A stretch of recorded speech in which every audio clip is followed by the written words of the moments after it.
Good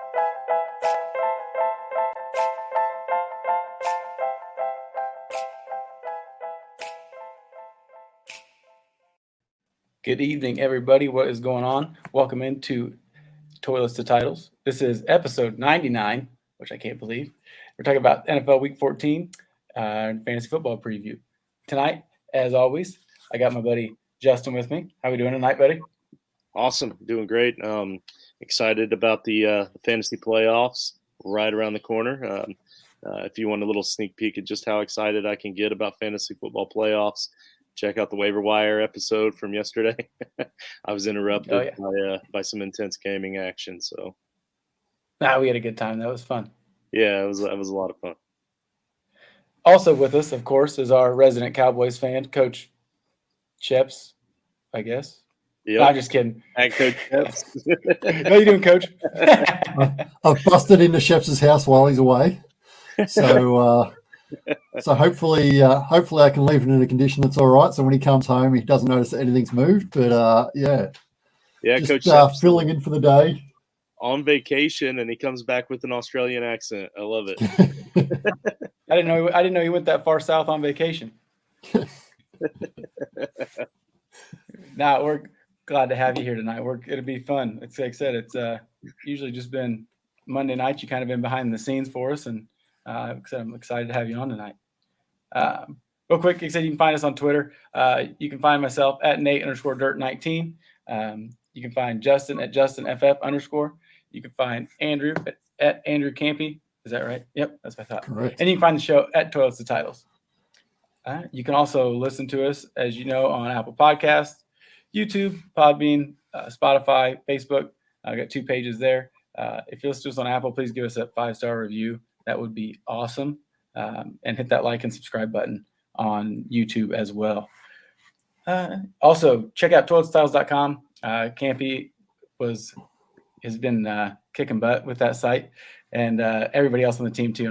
He's been a big help though. So like I said, check it out. Everything you want, videos, articles, NFL and fantasy content. The guys have been working like crazy. So real quick, we'll go through some news for this week. I know I don't need to say everybody that got placed on the COVID-19 list because most of them, it doesn't matter. The big ones I saw were David Njoku and Keenan Allen.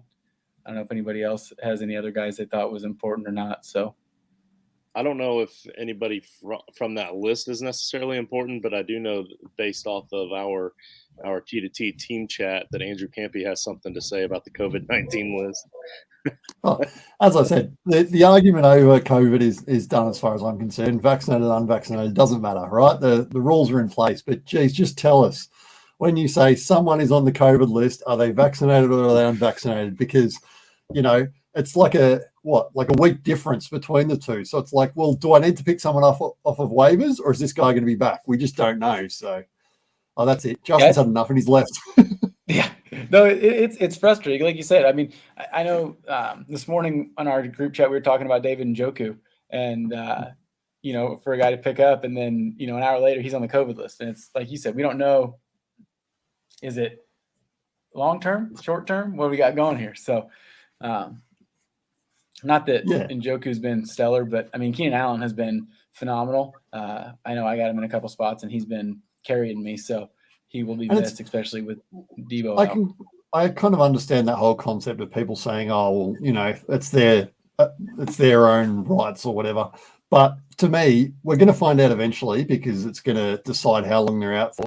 And 2, it seems to be 2, sometimes it's just like they're on the COVID list, but they don't tell us whether or not it's because they're a close contact or it's actually because they have COVID. So that can be huge. Like you look at Amari Cooper, and Amari Cooper was unvaccinated, got COVID, missed 2 games, and then when he did come back, he was still like struggling with it. So it can be a huge difference in what actually happens to the player. So just give us the information up front and fine. We won't argue about it. Just tell us at the start. Yeah, that's all I'm asking.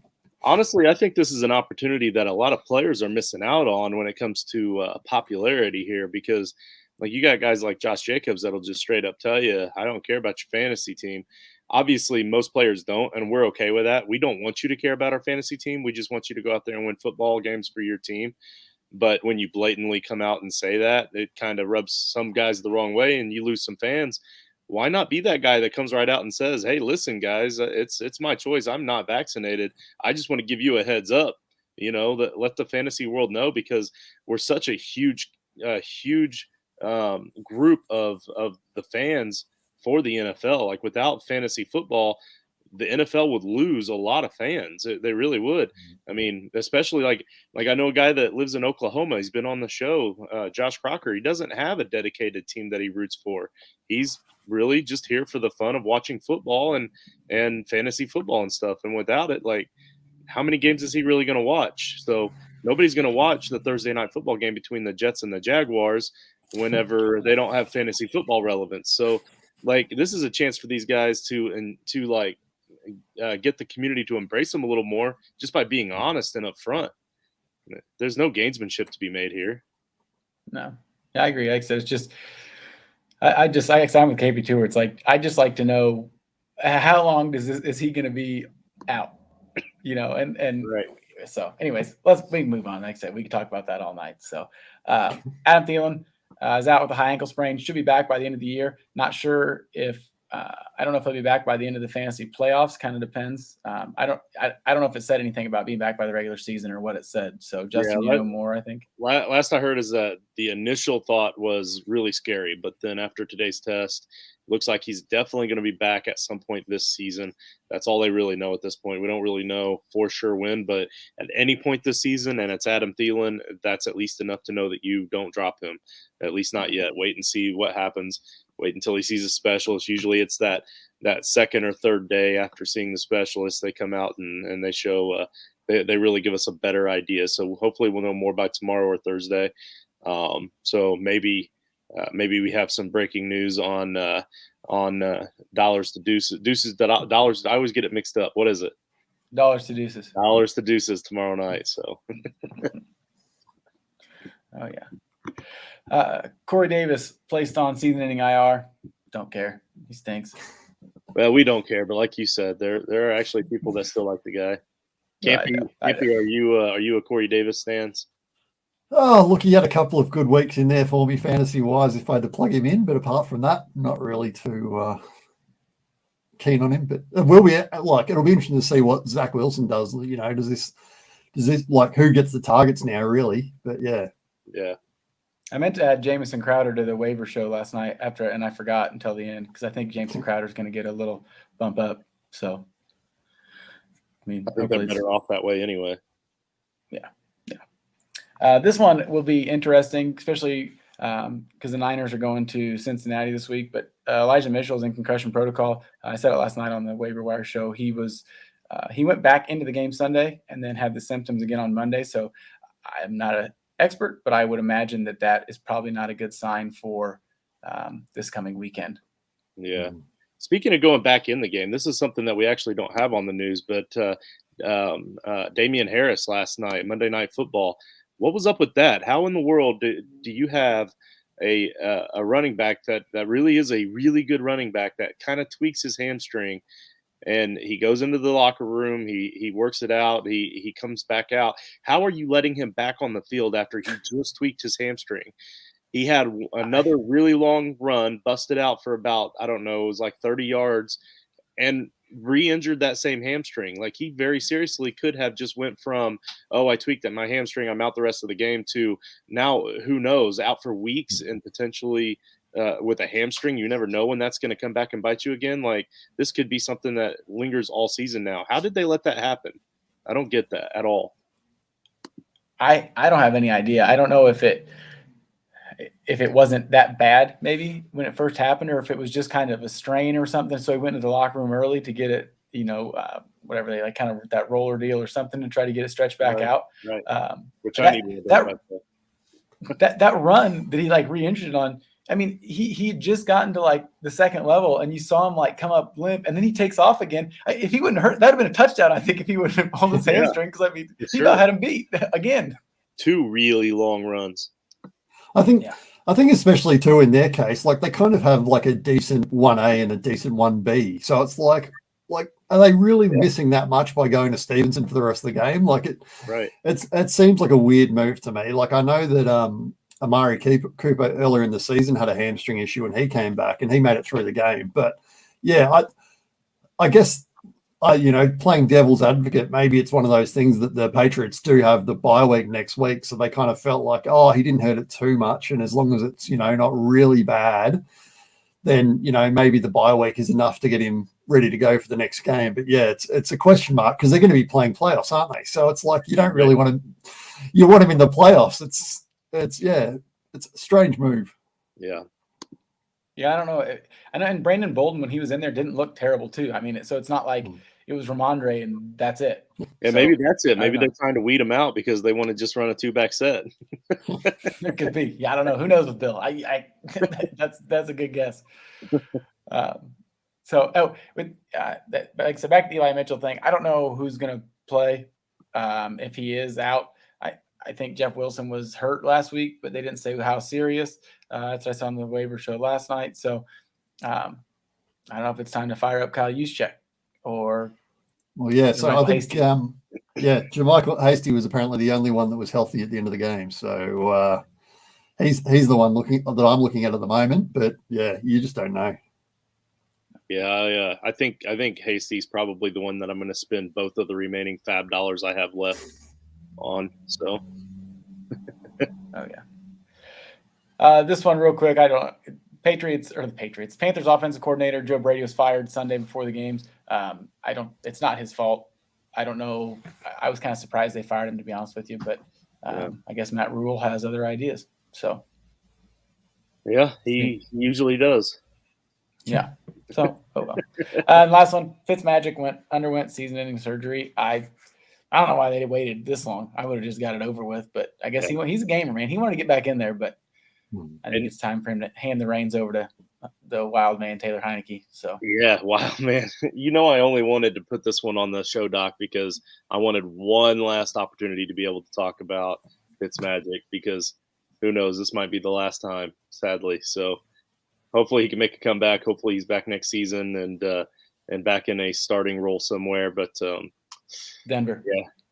Yeah, Denver. I mean, I'd take it. I would definitely take it over. That'd be great. Over Teddy Two Gloves for sure. Over anybody there. I mean, yeah, that's a joke. Also, check out our Patreon, patreon.com/toilets2titles. We have a group chat it was pretty quite a bit of messages going on this morning. There's 3 different tiers. So the $3 tier is tier 1. You get access to the group chat on Discord, like I was just talking about. Pretty much trades, anything. Like I said, there's all kinds of stuff talking about all day long. Tier 2 is $5 a month. Get you early access to the waiver wire episodes that Justin and I recorded last night, and Campy produced it. Entry into the Frankenstein Listener League next year. Also into the group chat on Discord. And then tier 3 is $10 a month. Get you one-on-one roster analysis and free entry into the Frankenstein League next year, group chat, and then the early waiver wire. So I guess we never asked, how's everybody doing in Frankenstein? Are we going to the playoffs? I think I'm third at the moment. So I think I scrape in. You mean in the Frankenstein playoffs? Yeah. Well, I set it up on the here. Actually, I'll just pull it up on the. Let's see. Andrew, you are the 10th seed. What seed am I? 12 teams make it. So you did make it in. You're the 10th seed. So you play the thing at JoJo 15-15. Nate, you made it. Nate's the 9 seed. He plays Funkle Steve. Uncle Steve, 8 seed. Nate's the 9. So that should be the good close week 1 matchup. So I unfortunately did not make the playoffs, so I am in the consolation round. We're going to play a 24-team consolation tournament. The winner gets a free entry into the Frankenstein League next season. So those of you that are listening or watching right now that have not heard of the Frankenstein League yet, this year we had 3 copies, 36 teams. I'm going to do all I can every year to get everybody involved in some form of after regular season playoff of some kind for some kind of a prize. whether it be a free hat, free shirt, in this case, a free entry into next season's league, something. But so yeah, 24 teams in one big tournament that's going to end on week 18. So it should be exciting, even though we can't play for the championship like you Suds. Yeah, I got lucky. I don't know. We'll see if I after Rich stole the hair bear from me. It was kind of tough sledding. So we'll see what happens this week. I don't know, but it's been fun. So game of the week. Now I get to talk about my awesome name that Coach gave me, even though he's not here tonight. He did kick my butt last week. Not so much Justin's, but mine for sure. So if you're watching, you can see that my name is, oh, Mickey, you're so fine. You're so fine. You blow my mind. Hey, Mickey. What? Hey, Mickey. It's not the whole thing, but it's just, oh, Mickey, you're so fine. So I'm not sure. Yeah. Go ahead. I was going to say that's got to be just because he's down there in Florida right now enjoying dinner this evening with Mickey and watching the fireworks with Donald and enjoying. He might be enjoying the family too, but knowing John, he's just a big kid down there himself. He waited in line for all the roller coasters that his kids couldn't even ride on yet. No, I'd probably do the same thing. Yep. So congratulations, John. I know he's going to watch this episode later, but much deserved vacation. But hopefully we're filling in nicely okay here without you. Oh yeah. Let's see what else we got. So we're going to talk about the game of the week, right? Yep. So if the season totals I am back on top again. I guess when I say on top, that means I have the most points. Not that I'm in the lead. So, with Coach only had he picked the Patriots at the Bills last week, which ended up being 14-10 last night. So he had a difference of 4 points. He was the big winner. Justin had the Cowboys at the Saints, which was 27-17. So his 10-point difference was second. And I had the Chargers at the Bengals, which I thought was going to be pretty close for a little while. Anyways, Chargers won 41-22. So they had a 19-point differential. So yeah, I'm in last place again. And yeah, that's how we are overall in the standings right now too. Coach at 147 in first, I'm at 149 in second, and you're at 156 in third. So it's a close match. It's a close race here. We've got only 9 points separate the three of us. So, and we've seen 1 week you can get 30 points easily. So yeah, yep, outstanding. Well, Campy, you want to lead us off here for week 14 with your game of the week? Yeah, well, it's a bit of a pattern because it's I think I've mentioned them further down too. So it's the Cowboys and Washington. Like any division game is always going to be close. I think at the end of the week we're going to be really sort of like understanding where these two teams are at, because I think there's a kind of feeling that Washington's sort of like improving and the Cowboys are kind of getting worse, and I think it'll be close, and I think whoever the winner is, I think we'll be talking about sort of making some kind of move in the playoffs, and the other team probably being an also run. So yeah, Cowboys and Washington.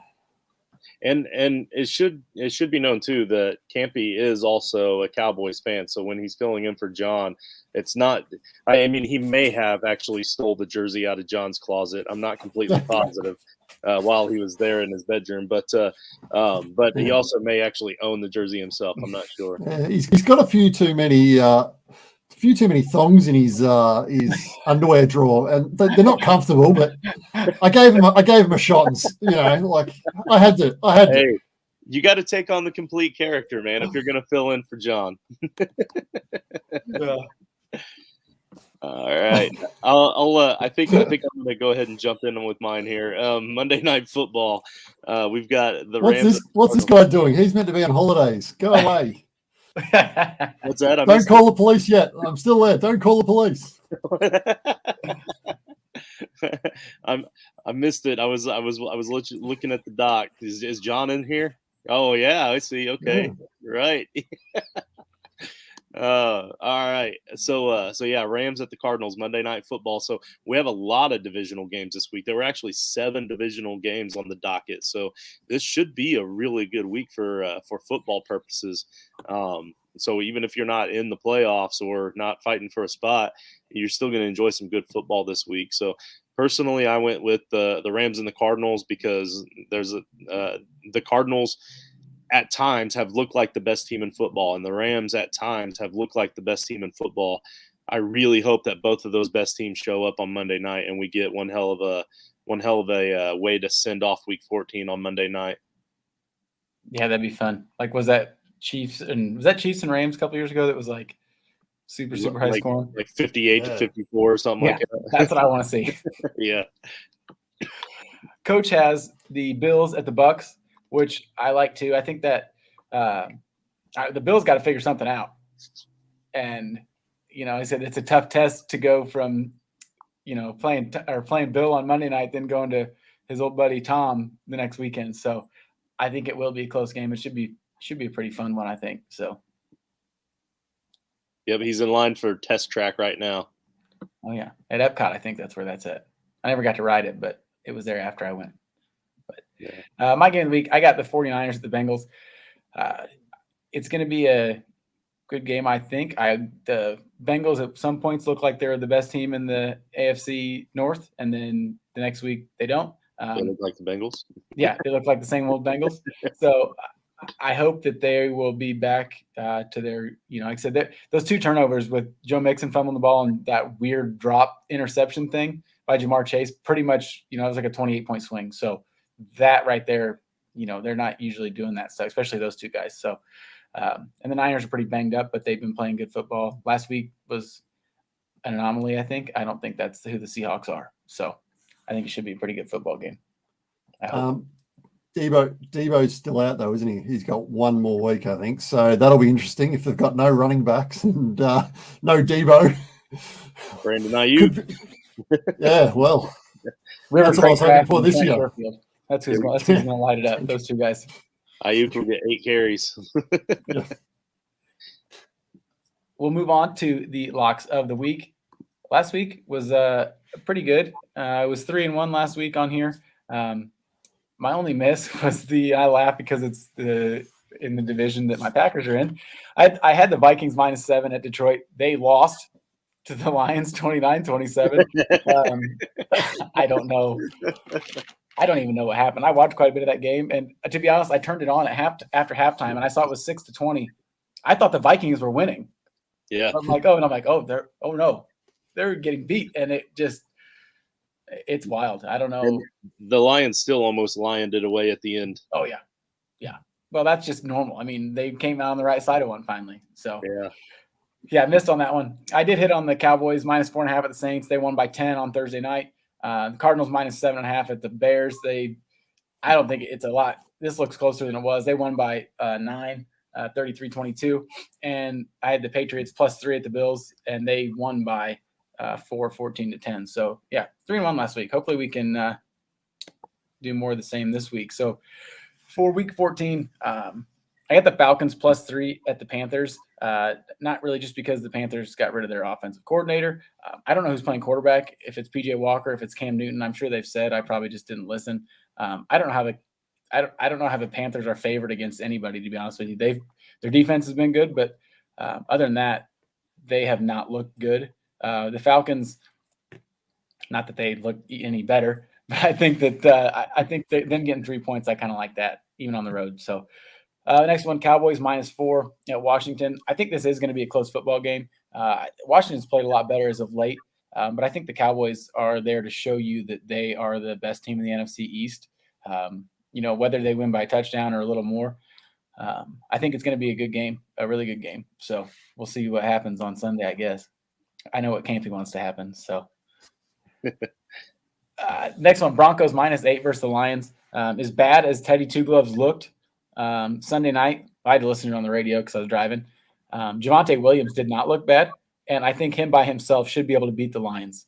I know the Lions are going to be coming in hot after that, but the Denver defense has played very well, and I think that they will be up to the task to stop the Lions that are coming in town. So I know 8's a little bigger than I'd normally like, but I think the Broncos will get back on the right side of things. Just to confirm, Teddy Bridgewater did actually look as bad as he sounded on the radio. Dude, I'd always thought that Teddy was like the kind of guy that he's like Baker Mayfield. He's not going to win you games, but he won't lose them for you. He lost that game for him. Yeah. I mean, that intentional grounding he had was huge.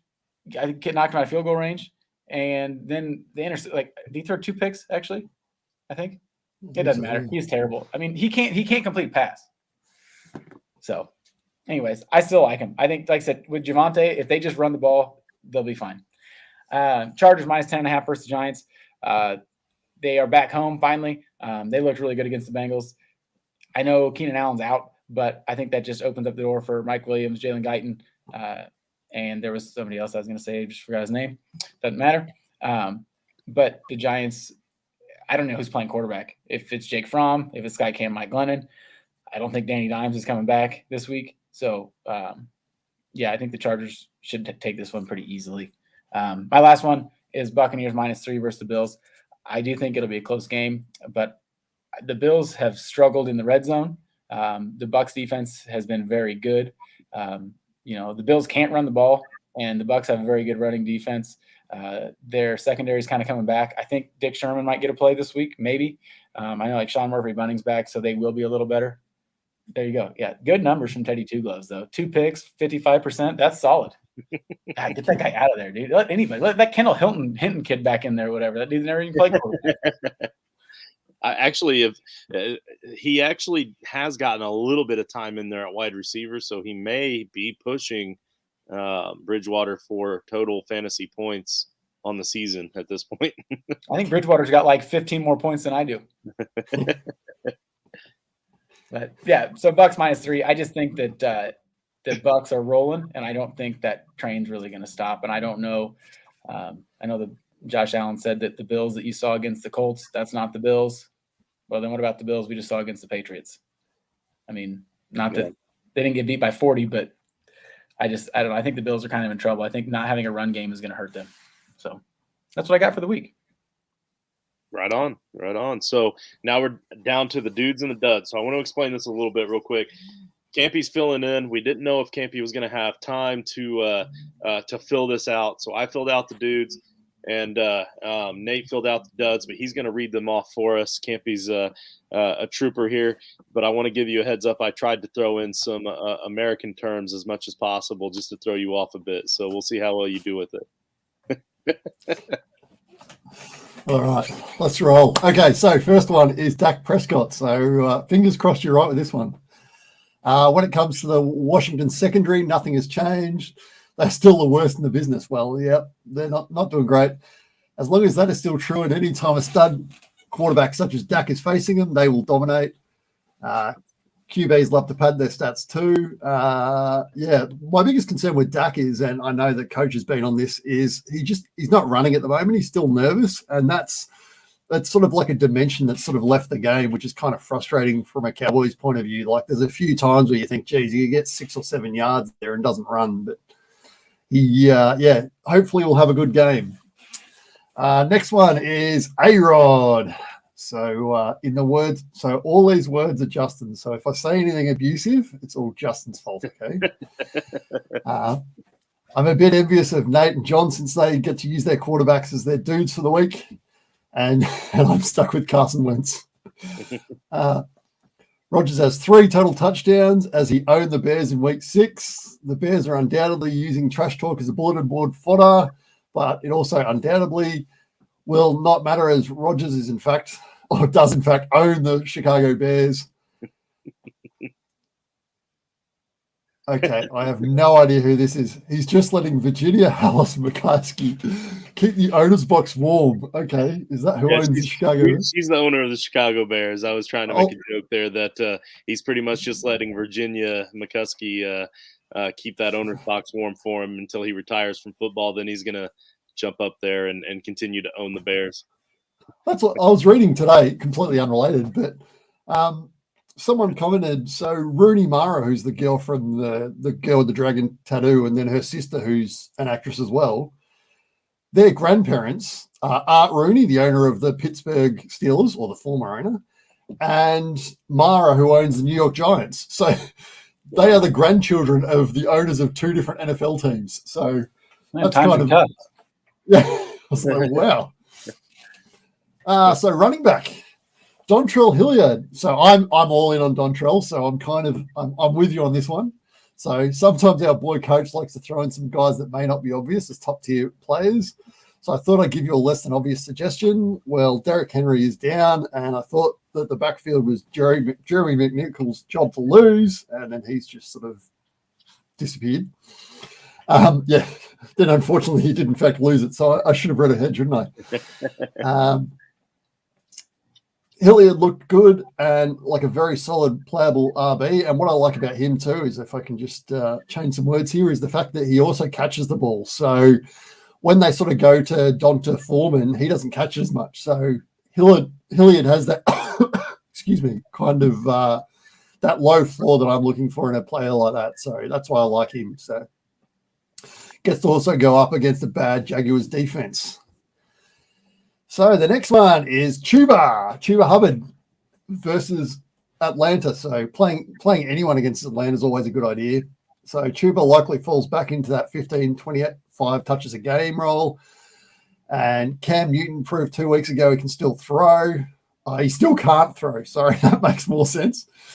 The Panthers, for some reason, abandoned the run game early and often in their last game against Miami, and they paid the price. So you have to believe with the bye week and head coach Matt Rule dumping, obviously, their offensive coordinator, that hopefully they're going to go a combo of Cam and Chuba running the ball and get that victory against a pretty average Falcons team. So next one up, wide receiver Elijah Moore. So Zach Wilson did learn something very special about one of his offensive weapons while he was injured on the bench after all. That lesson is he needs to find a way to get the ball to Elijah Moore, and I think it's made easier by the fact that his other love on the wide receiver core is now an IR. The Saints have a bad pass defense, and the Jets will need to exploit that to give them a chance at winning this game. The next one up is Mike Williams, who's playing the Giants, and we all know that James Bradbury is a pretty solid cornerback for the Giants, and while Adoree Jackson isn't bad, he's the weaker link of the two. Bradbury will likely be on Keenan Allen, so this is obviously a question of whether or not Keenan Allen plays or not. Mike Williams with another one of the matchups that he should be able to take full advantage of in this game. So yeah, it's going to be a question of whether or not Keenan Allen plays. I was all in on Mike Williams earlier in the year, and now I'm looking like a bit of an idiot. So I apologize for anyone who I suggested pick up Mike Williams, because it was clearly a bad move. And finally, Dawson Knox. So Knox did not play well this week in the win bowl, but no one did, so it's all right. Then again, almost everyone played in an offensive position, did not play great. This week, Knox will look to bounce back against the Bucs defense that has shown weakness against the tight end, like my weakness for puppies in TV commercials. So Alex is chiming in here. He says Campy, make sure to blink twice if Sheps has kidnapped you. I'm sorry. I know I keep going back to this, but I want to get a close up of this. I got to check this out. For those of you that are listening, tune into our YouTube or check out the video. Campy is in Shep's recording studio at the moment. He's gonna take some memorabilia and maybe mail it out to some lucky people. Just so if you want, does anyone want that flag, or does anyone want that LSU poster, or there's a Guardians of the Galaxy poster, or there's a whole bunch of autographs in there too. just let me know and I'll send it out to you. It's fine. The next 5 Patreon subscribers get a piece of memorabilia from Coach's house. All right, sorry, I had to. It's great. I meant to say something earlier. I forgot. Well, we keep talking about it too, so I'm glad that you mentioned it to the people that are listening but not viewing, because it gives them a chance to know exactly what we're talking about. Oh yeah. Yeah, I do sometimes think, like, I do listen to a whole bunch of podcasts, and it is kind of weird when you're sort of listening and they're having conversations. You're thinking, what are they talking about? And then you're like, oh, that's right. There's a video involved in this. Oh yeah. All right, so now we're on to the duds, and again, these are the words of Nate's, as told by the great narrator Andrew Campy. I'm very nervous about this. Well, I actually, thought I was going to read them at first, so I don't know. Hopefully they're okay. Sorry. That was a lot of fun, though, to hear somebody else say my words. I think this turned out a lot better than I thought it was going to. oh, okay. yeah. Well, as long as I didn't stuff up too badly. So I'm in IT, so I'm not used to talking too much like this. So I only talk to a computer and it doesn't talk back. So, all right. So our first quarterback is Zach Wilson. So Wilson threw for 226 yards and 2 touchdowns last week against the Eagles. He finally put up some decent fantasy numbers, but I'm not sure if he'll have that same luck against the Saints defense. I tend to agree, but we'll have to wait and see. Next one, T-Law. So Lawrence has been pretty lackluster through this season, and I don't see that changing. I agree. Kevin Byard has been activated from the COVID list, and the defense will be hungry after the bye. The Titans need to get back on track with a win. And what a better team to start against than the Jaguars. Yeah, well, I'm still all in on Trevor Lawrence. I've got a lot of shares of Trevor Lawrence. I just think he was thrown into a crappy situation. So I'm not sure whether or not Meyer is the person to turn that around, but I don't blame Trevor Lawrence just yet. No, I don't. I said I think he will be fine eventually. I think that Urban is kind of running things the wrong way. And this isn't, I'm not going back to what we talked about a long time ago. I'm just saying it feels like, when they ask him a question about something, it's like, well, that's like his department. It's like, well, you're the head coach. You're the chief figure it out guy. You need to make those decisions just because he's the offensive coordinator. You know what I mean? So Justin, we're not talking about that. Okay. Yeah. Anyways, yeah, Lawrence will be fine. Just not this week again. That's kind of low hanging fruit, but he's not going to have a good one. So next up is the Bills running backs against Tampa Bay. So the Bills running offense has been pretty poor. And then after a tough loss to the Patriots, the Bills are heading south for warmer weather. However, their running backs aren't going to have much fun in the sun. Tampa Bay is the second-ranked rushing defense, allowing 84 yards a game. Buffalo stinks running the ball against lesser rush defenses. They're going to show you why they stink this week. Yeah, for me, the thing that I find interesting about the Bills is the Bills have this – what are you people doing? We're making comments at the bottom, and don't worry, it's not about you. It's about Urban Meyer. Yeah. Okay.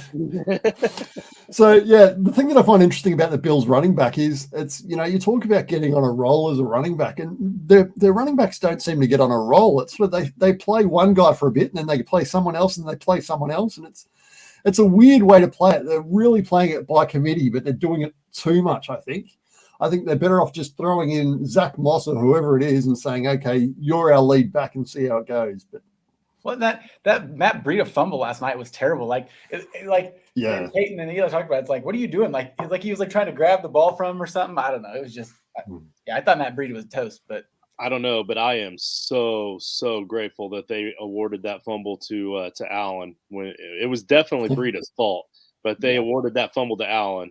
And that helped me so much. Oh, wow. Like I woke up, I had to hit refresh like 100 times today just to check to see if there was a stat correction on that. That was obviously the running back's fault. Oh yeah. So the next one up, I don't know if I want to read or not, but it's Zeke. And so Zeke was a big disappointment last week against the Saints. Jerry told us he didn't care about Zeke's workload, which is true, but apparently Dan Quinn had other ideas. The Washington defense has been stout, and Zeke will have a tough time on possibly limited carries. Now, Coach and I kind of talked about this. Why Zeke played, I have no idea. Like, he's clearly banged up. He's struggling. They should have given him the week off. You've got Pollard there.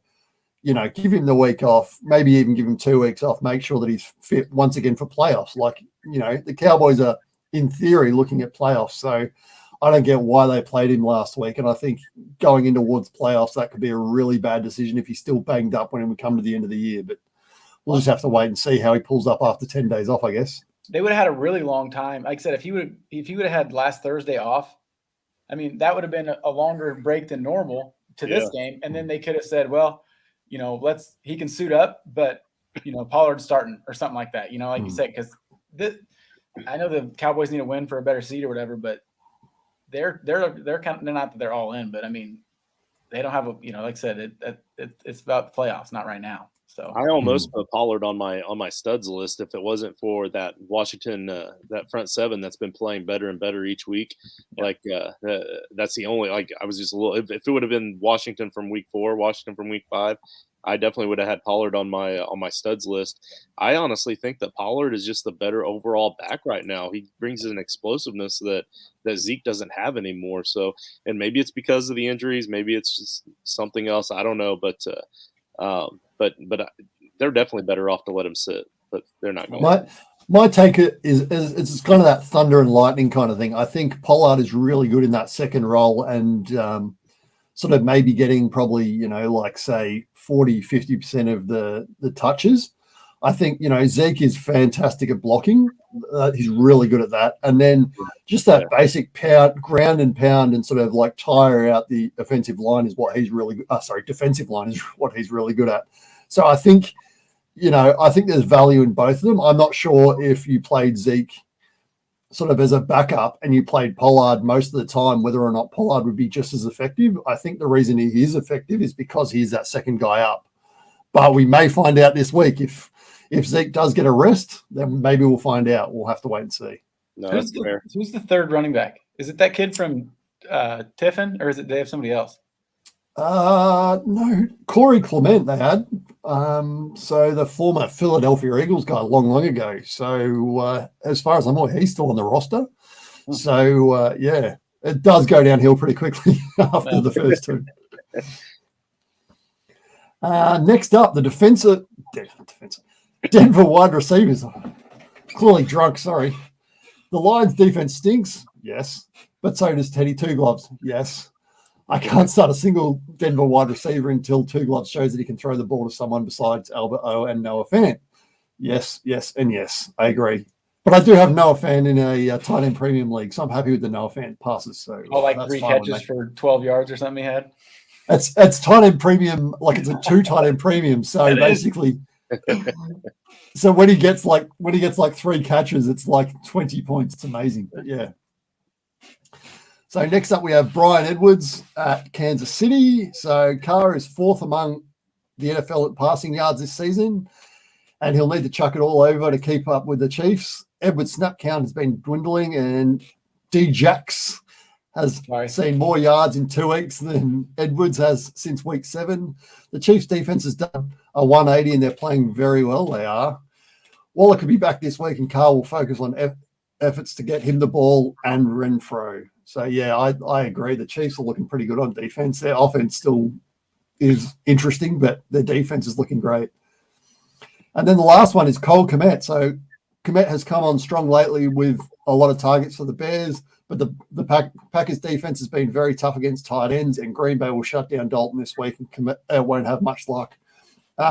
Just on this one, like I've got Kmet in a couple of teams, and he sort of seems to be getting those targets and catches, but it's sort of like a lot of those kind of like, a catch here for 5 yards, a catch here for 5 yards. It hasn't really been a big game anyway. So, yeah, I agree. The minute you start playing teams that shut down tight ends, then he goes from, say, 7 points down to 3 points. So he's definitely someone I'm probably going to be benching this week. And that's it. Done. Listen, hey, I thought you did well with my terrible writing. You did excellent. That was outstanding. I like it. Now, my favorite part of the show is the turtle heads. Justin, what you got for me? Yeah, this is only your favorite part of the show because you're 5, but 4.5. I'm okay. I'm okay with that because sometimes it can be difficult, and this time of the year it's pretty difficult. So what I did this time, instead of trying to reach out for those young guys that are gonna pop up and do something good for you in the future, like I usually do at the end of the season like this, I decided to pick out somebody that I think is going to be huge for you in your playoff run. I think that Terry McLaurin has a real opportunity to do something good. And if you look at his lack of consistency I almost said this semester because my kids are at the end of the semester. His lack of consistency this season, every third game, he's had one really good game. It's every single time. There's 3 games, and that 3-game block, one of those games were good, the other 2 were bad. So like it's so bad to see that inconsistency. But if you look at the defensive backs and the defenses that he faced, you can kind of see why. And plus he had those injuries along the way in the middle of the season that he played through and battled through. But now he's about to hit some consistency coming up for the final 5 games of this season. He gets to play the Cowboys twice, the Eagles twice, and the Giants. So for one, how crazy is it that they're ending with 5 divisional games? For two, like, and I'm sure Campy will even attest to this, like as good as that Cowboys defense is, and even as good as the secondary is, they do give up a lot of yards. And I think that has a lot to do with the style of play for the defense. But at the same time, those big yards are helpful to your wide receivers on your fantasy team. So, and then the Eagles just don't really have a secondary. And then the Giants don't really have a football team. But you've got a hell of a schedule coming up for Terry McLaurin over the next 5 weeks to run through this this playoff schedule for you. That's pretty much really all I have for the Turtleheads. I didn't have time to really throw down any honorable mentions because we were filling in for John's studs and duds this week. But who knows? Maybe next week I'll have some honorable mentions for you, and we can pretty much, if you're okay with it, we can just roll right into the slow your rolls or your all ins. So, who wants to kick us off with that? I'll go. I'll kick us off because you'll be proud of me because I'm just going to tell you I'm all in on Javonte Williams. I feel like I may have said this already, but I just want to talk about it again. He's in a stud this year, and it's been fun to watch. I know he's got 2 rushing touchdowns, but I don't care.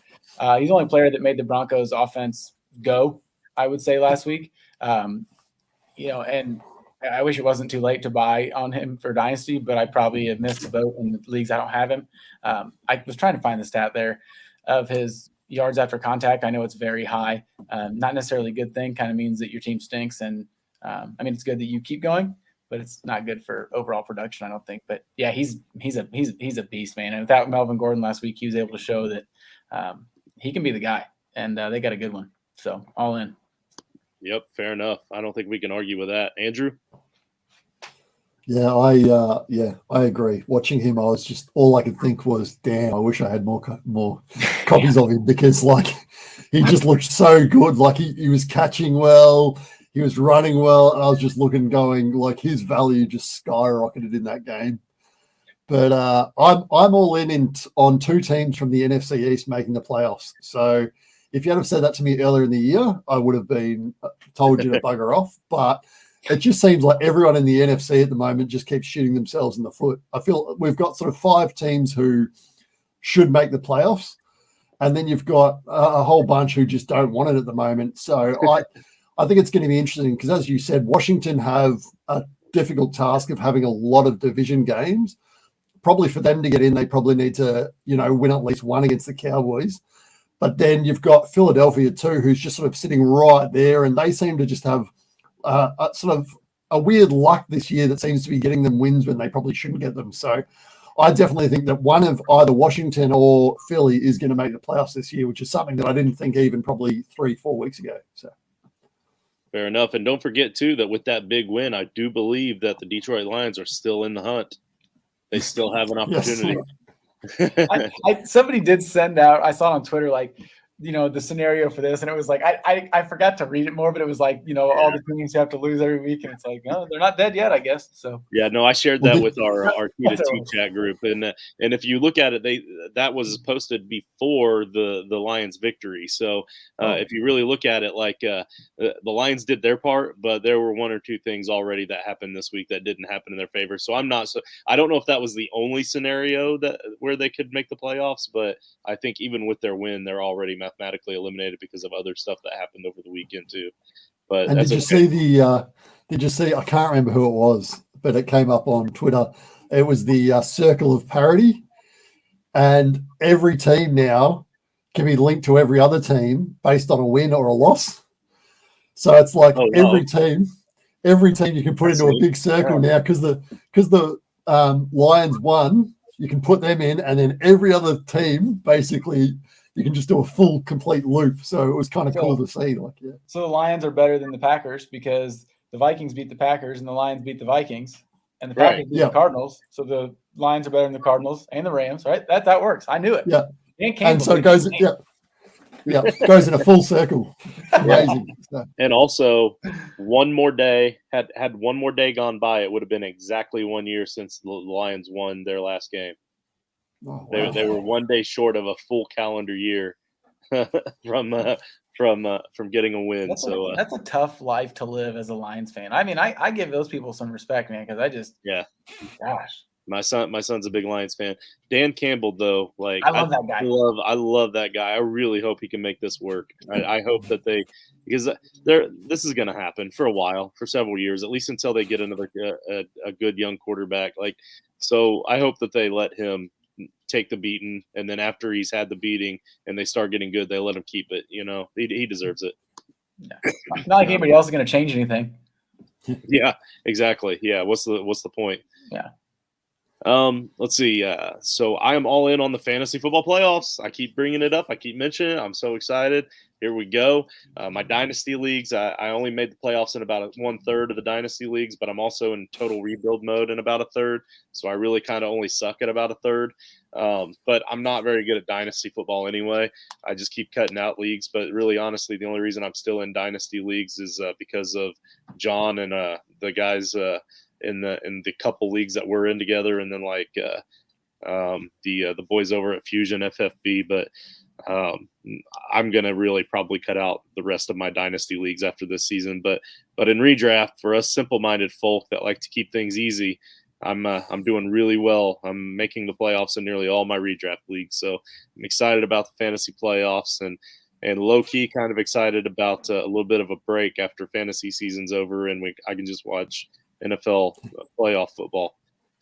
So I was going to bring this up earlier. Like, how are you guys finding? Are you finding that most of your teams are in the playoffs now? Most of your leagues?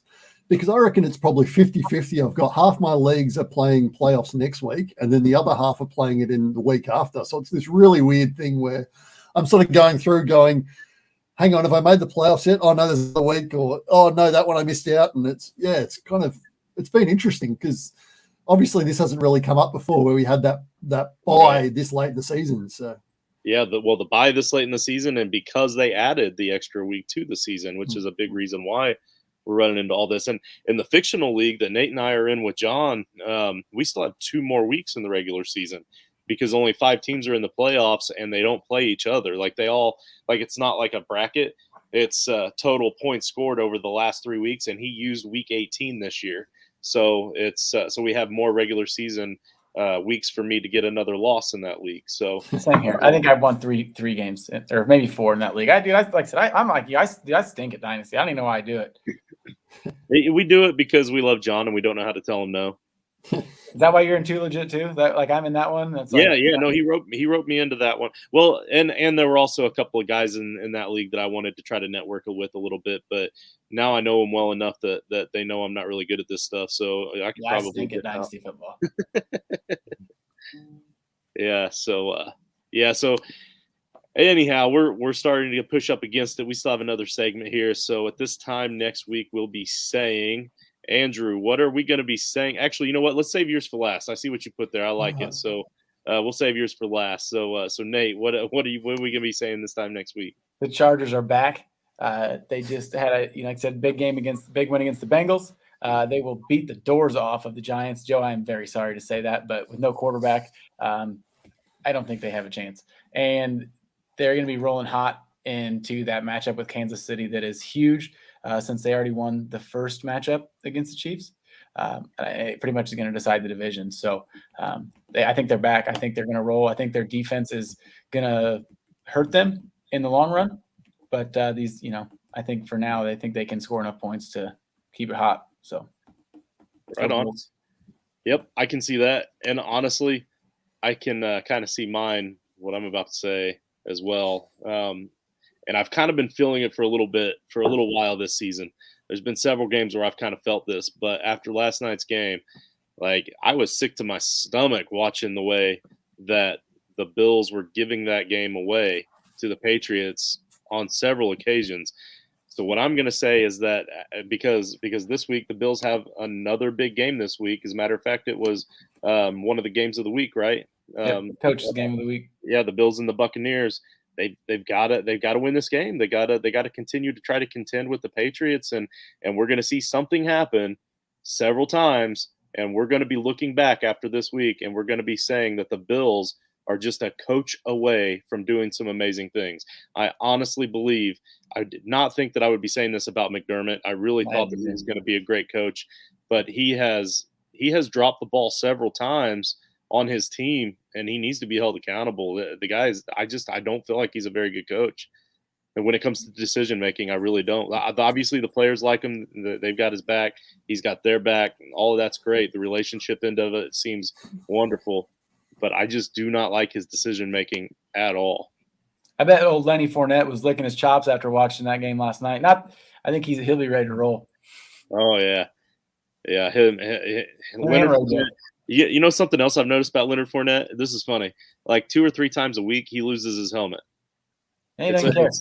It's weird. It's so weird. Like it's like clockwork. Every single week, 2 or 3 times, every single week. Watch for it. You'll see it. Yeah, and maybe it's because he's got that slick look. He's got a bald, shaved head now, and he runs so hard when he runs that it's like it just slides right off. I don't know, but I don't know. Just a weird observation. All right, this time next week, Campy, what are we going to be saying? I have a feeling this one is directed right towards Coach Sheps. It is. Next week, we're going to be saying, bring back Campy. Get rid of that coach guy. We want more Campy. That's what we're going to be saying.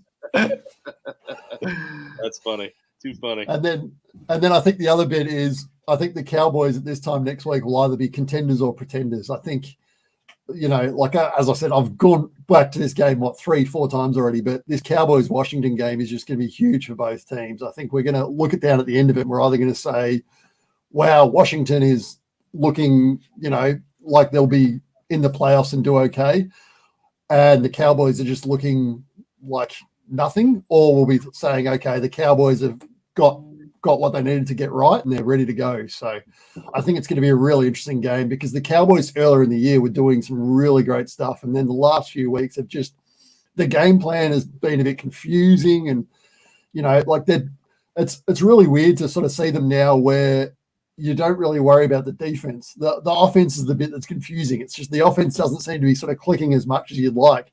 And, coming off a historically bad defense last year, to sit here and say, I'm not really worried about the defense sounds strange. Like the defense now, as you said, they give up yards, but they're actually good at getting takeaways now and getting sacks, which is a lot of the Cowboys sort of in recent history have worked on the bend, don't break kind of strategy where it's just like, okay, we'll just kind of like restrict the damage. But then this year they've sort of changed it up completely and said, all right, let's go get that ball. And I think it's working for them. And I think that's been good. But I'm hoping this time next week we're talking about the Cowboys as real contenders, but we'll have to wait and see what happens. You just got to hope for a not normal McCarthy start like they had. I think you and I talked about that 2 weeks ago after the waiver wire show, just how it seems like sometimes, and I noticed it with the Packers, he would just come out very flat sometimes, it seems like, or just like there's, he needs to get that dang mallet out and smash some watermelons in front of the team. Yeah. That's what he needs to do. That fires him up. I think you look at the Cowboys and you think they've clearly got a good defensive coordinator who's doing great things. Their offensive coordinator seems to be doing good things. If they're not ready to play, then, it almost goes back to what you were saying about Urban Meyer. It's like, that's your only job, surely. If you've got an offensive coordinator doing his job and a defensive coordinator doing his job and you're the head coach, if your team's not ready to play, you can't blame anyone but yourself. So, yeah, I really hope this week they come out fit and firing. Yeah, I hope so for your guys' sake. So, Alex knows, man. We dealt with it. I was going to say, are you logged in under his username there? No, I didn't. That wasn't me. McCarthy stinks. Yeah, we could talk all night. All right. Can you guys? You guys can see my screen. Can you see the Frankenstein now? Yeah. All right. So I wanted to bring this up because people that don't necessarily play deep fantasy football leagues or necessarily play or know very much about the Frankenstein, I wanted you to be able to see this playoff bracket. How often do you see a fantasy football playoff bracket that looks like this? 4 teams with a bye week, 12 teams in the playoffs, and they were from 3 different separate divisions. So there was one division I think that had 5 teams make it, and one only had 3. One has 4. So for the most part, pretty evenly distributed. But that just looks like a very fun bracket right there that you don't get to see in fantasy football. Most are six teams. You might get lucky and get an 8 team occasionally. Some are 4. But then you scroll down here and you look at this 24 team tournament for the consolation prize. Whole lot of teams on bye for the first round. Just a lot of fun. I don't know. I'm really excited about the Frankenstein, and I want to try to encourage as many of the listeners out there to try to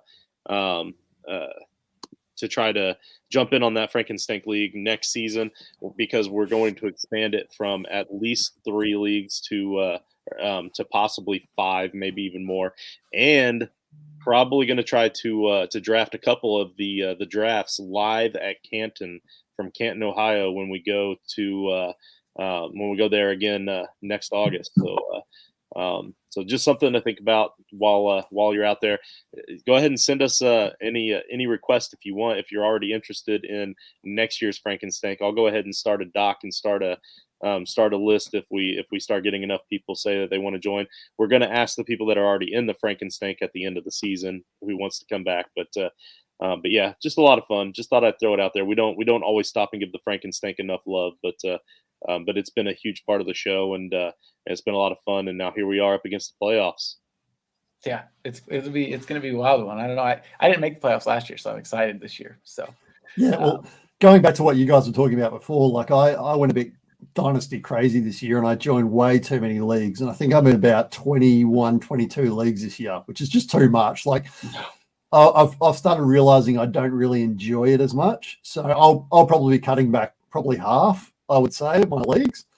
But I really enjoyed Frankenstein because it's so different. Like you sort of get to the point where all your other leagues, it's like, okay, it's the same kind of thing. Maybe there's a slight difference in scoring, but Frankenstein is just different to any other league that I've ever played in. So I've had fun, and it was like always, that one, like the 2 leagues that I was checking really, like, first thing was Scott Fishbowl and Frankenstein every week, just like, how am I doing? And, trying to plan ahead to say, okay, who am I taking off this week and who am I taking next week? And it's, so definitely worth looking into, because it was, I was most fun I've had in the league. Did you make the playoffs in Scott Fishbowl? I did, yes. Nice. Me too. I'm right there with you. Right so I think I finished 10-3. I think I'm about 1/60th. So I faltered down the stretch a bit, but 10-3, nice. But yeah, overall had a pretty good run. So we had a 5-way tie. We had 5 people that were tied for first place with 7 wins. Our division was that close going into the last game, and I lost that last week. So I was upset because I thought only first place in each division made the playoffs. I had no idea. This is only my second year in Scott Fishbowl, and last year I won 1 game.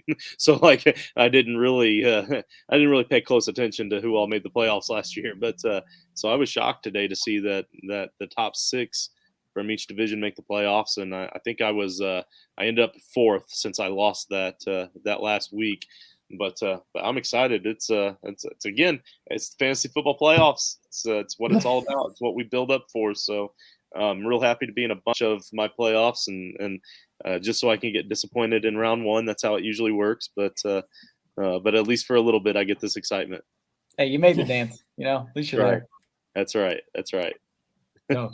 Well, make sure you check out all our shows. We got almost every night of the week. Monday night's waiver wire episode for the Patreon guys. We sometimes gets released on Tuesdays to the general public. Tuesday night's the normal show you're watching right now. Wednesdays we have Joe Knows. I can't remember. Usually he releases it later on. Dollars to Deuces around 10:30 Central, something like 11:30 right coast time. Thursday night Dash DFS right before the kickoff. Saturday 7:30 Eastern, I believe, is Down in Our Dynasty. And Sunday we have like an NFL NCAA review preview with Joe, and then the Blitz with Justin, Alex, and Mike. So special episodes for Christmas. We'll drop in some little hints for them, huh? Yep, there's gonna be one special bonus episode the week of Christmas, a little special bonus draft going to try to get as many of you guys on the T2T team and some of the listeners involved. Our favorite Christmas movies of all time. We're going to have a draft. Hey, Die Hard? Justin, Die Hard? do you know how much Santa's sleigh cost? How much does Santa's sleigh cost? Yeah. A ho-ho bunch? Nothing. It was on the house. Oh, nice. I like it. I like it. Little for you. Also, like I said, patreon.com/titles. Check it out.